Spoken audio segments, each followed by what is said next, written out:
Our next section is optimization, and this is one of the sections that is best served through watching examples, so that's where we'll start with it. First example, a flexible tube of length 4 meters is bent into an L shape. Where should the bend be made to minimize the distance between the two ends? So the picture that I drew here is a clean picture, and I did pre-draw all of these today because it is going to look better like that. But let's say in blue I have that L shape. So the whole thing, this distance and this distance, it's got to equal 4 meters because that's how much we have. So if the whole thing's 4 and this is x, then the other side's going to be 4 minus x. So that explains those two sides in that diagram.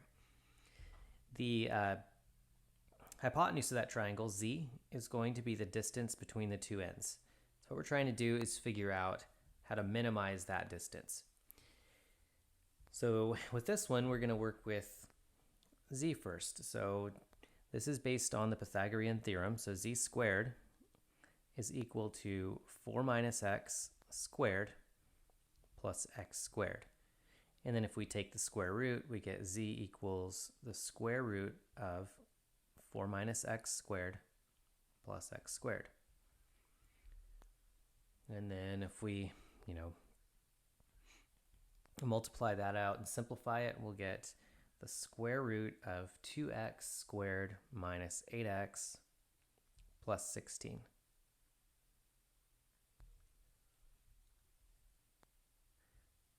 Okay, so what you do in this step, so we have our function relating the variables together, and we just want to take the derivative, so z prime. So this is a chain rule function, and square root is really the power of 1/2. So if I take the derivative of that, my 1/2 would come down front, and then in the denominator we would have that radical.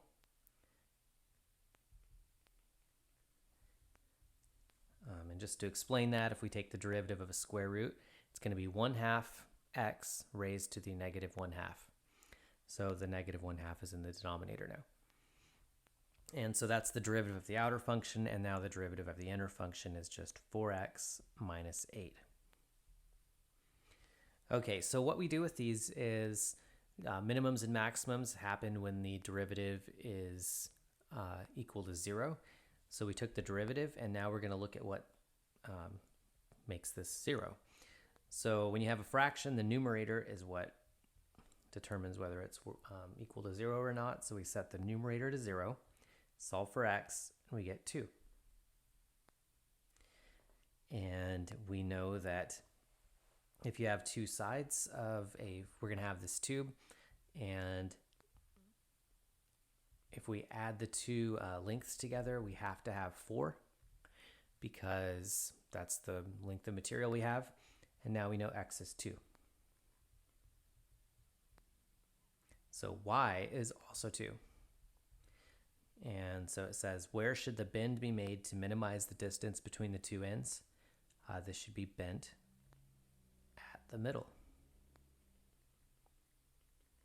Since for both of those we're getting 2. X is 2 and y is 2.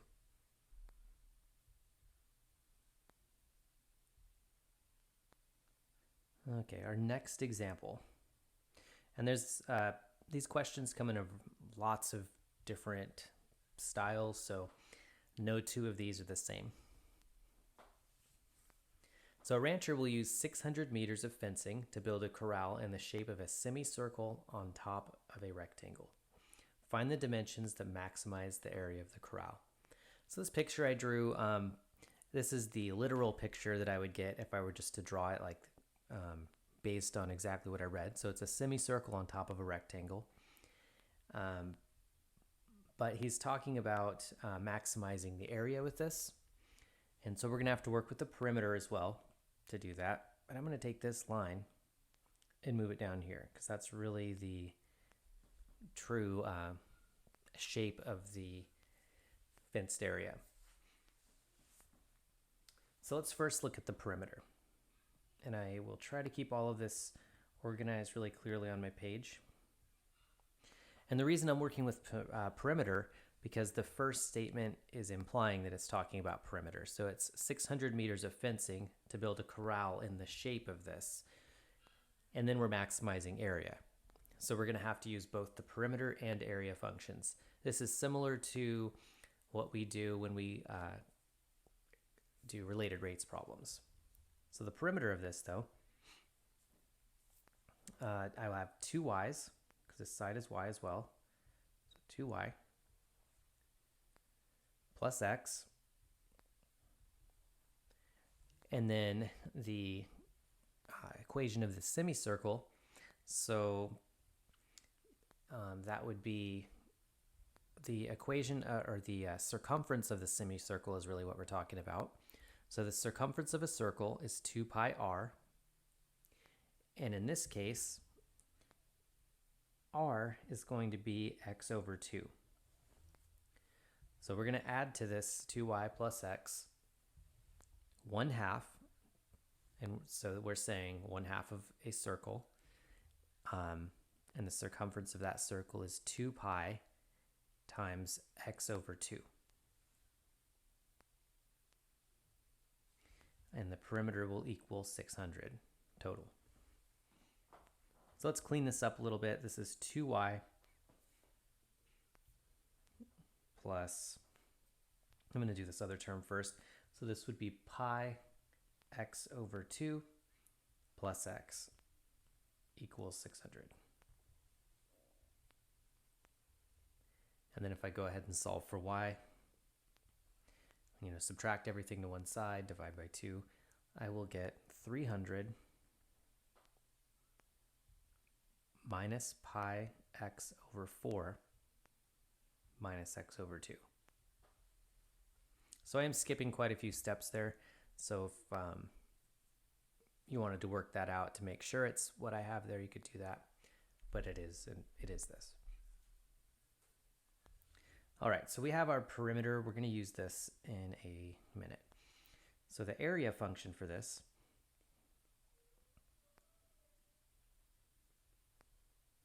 we really have two shapes here. So we're going to have the semicircle on top, area, and then we'll have this rectangular area. So the rectangular area is just going to be xy. And then we're going to add to that the area of the semicircle. So the area of a circle is pi r squared. So this will be 1/2 pi, and the radius is x over 2 squared. And let's simplify that.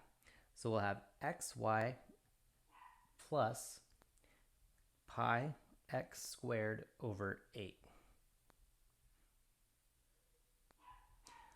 Okay, so this would be the simplified area. And where we have a y, we're going to plug in what we have for y here. So this will be a equals x times 300 minus pi x over 4 minus x over 2 plus pi x squared over 8. So next I'm just going to simplify this all. So a equals 300x minus pi x squared over 4 minus x squared over 2 plus pi x squared over 8. And then we take the derivative, and we'll get 300 minus pi over 2 x minus x plus pi x over 4. So the next thing we have to do is just set this to 0 and solve for whatever x value makes that 0. So I would say this is a calculator problem at this point. So I will calculate that, come back, and put an answer here. So for this next one, I'm going to draw a little sketch here first. It says find the point P on the parabola y equals x squared closest to the point 3, 0. So I'm going to have some parabola here. and that's just, y equals x squared. And then we're looking at 1, 2, 3. Which point on the parabola is closest to the point 3, 0? Now with this, we are going to use the distance formula. So the distance formula is the square root. It's just like the first problem we did. And looking at the distance from the parabola, so I'm going to have x minus 3, because that's the distance from in my x coordinate. And then since the y coordinate is 0 here, it would just be plus y squared. So if that was the point 3, 1, it would be y minus 1 squared, but since it's just 0, it is just that. So this would be the distance between the two. And so if I take the function y equals x squared, solve that for x, then that gives me y squared. So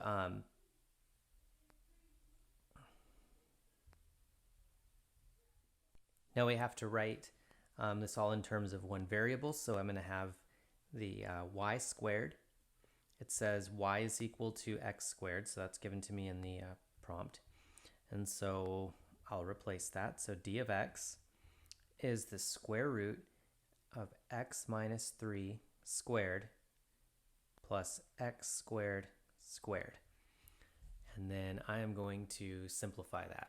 So if I multiply it all out, I will get x to the 4th plus x squared minus 6x plus 9.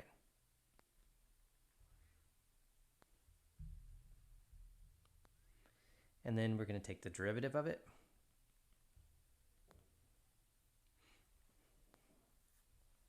And we're going to get 1 over 2 times the square root of x to the 4th plus x squared minus 6x plus 9 times the derivative of the inside, which is 4x cubed plus 2x minus 6. And since we're looking for when the derivative is equal to 0, we are just going to look at that numerator. Where does that equal 0? So if I do that, so where does 4x cubed plus 2x minus 6 equal 0? Factor out of 2.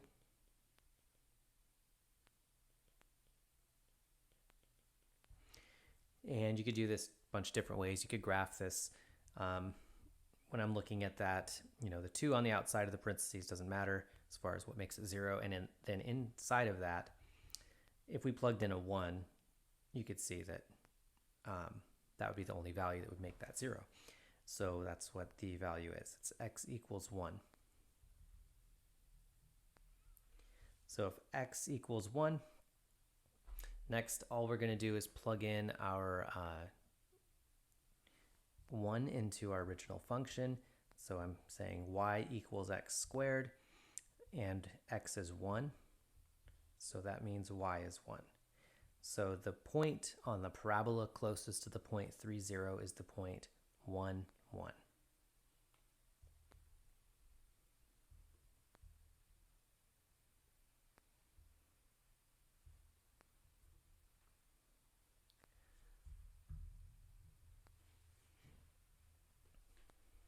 Okay, so next problem, again, none of these are the same, so they're each going to feel new. So find two positive numbers where the sum is s and the product is a maximum. So let's just take that as literal as possible. Two positive numbers, x and y, their sum is going to be s. And the product will be m. So let's take this x plus y equals s, solve it for one variable. You'll notice in every problem I am coming up with or for most of them, coming up with two equations relating the variables, solving for one. And now for the maximum, let's plug in the y we have. So it'll be x times s minus x equals m. Distribute, so I'll have xs minus x squared equals m. And then let's take the derivative of m. So this would be m prime is negative 2x plus s, if we treat s as a constant. So we're looking at where does negative 2x plus s equal 0? Well, that's going to be when, if we subtract the s and divide by 2, x will be s over 2.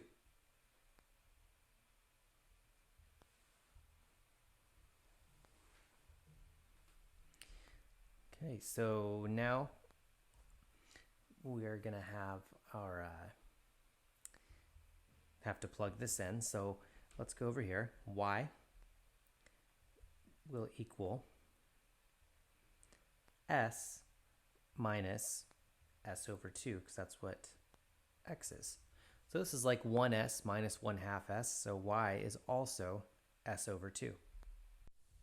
So after using a calculator to come to the answer where the derivative equals 0, this would be at x equals 168.03. So that would be my x dimension.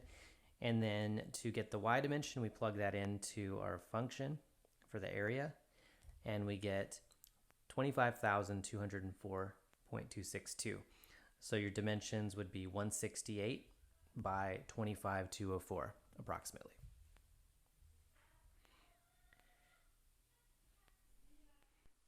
So in this fifth example, a rectangular page is to contain 30 square inches of print. The margins on each side are 1 inch. Find the dimensions of the page such that the least amount of paper is used. So in the diagram I drew, the corners are all 1 by 1 because it says the margins are 1 inch wide.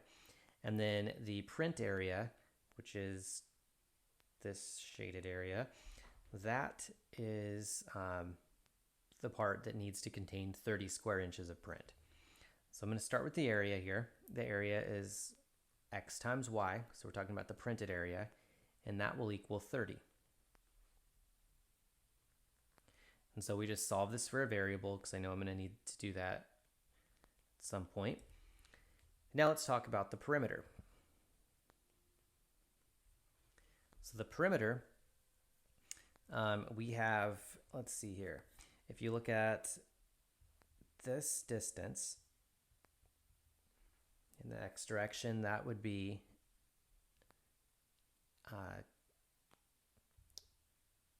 x plus 2.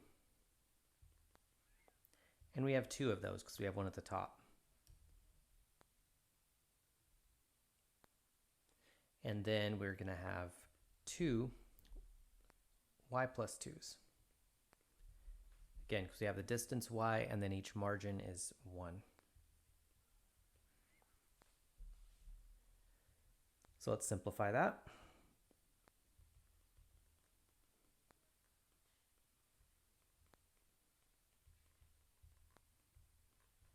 Okay, so our messed up a little bit there. There should be a 4 and an 8. So the perimeter is 2x plus 2y plus 8. So now we're going to plug in our 30 over x for y. So p equals 2x plus 2 times 30 over x plus 8. And let's go ahead and simplify that. So 2x plus 60x to the negative 1 plus 8. I'm putting that to the negative 1 because I need to take the derivative. So then I'll take the derivative. P equals 2 plus minus 60 over x squared. And so we're looking at, this is the derivative, so we're looking at where that equals 0. So if we solve for that, this is going to be where 60 over x squared is 2, because then it would be 2 minus 2.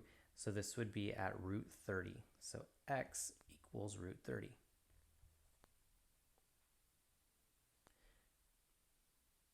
And so let's put a box around that for a second. So if x equals root 30, then we have to solve for y to find the dimensions of the page. So y equals 30 over root 30. If we rationalize this, we'll get y equals 30 root 30 over 30 is just root 30. So those are other dimension, but those are the dimensions of the printed area. So we have to add the dimensions of the margins. So the dimensions of the paper would be root 30 plus 2 by root 30 plus 2.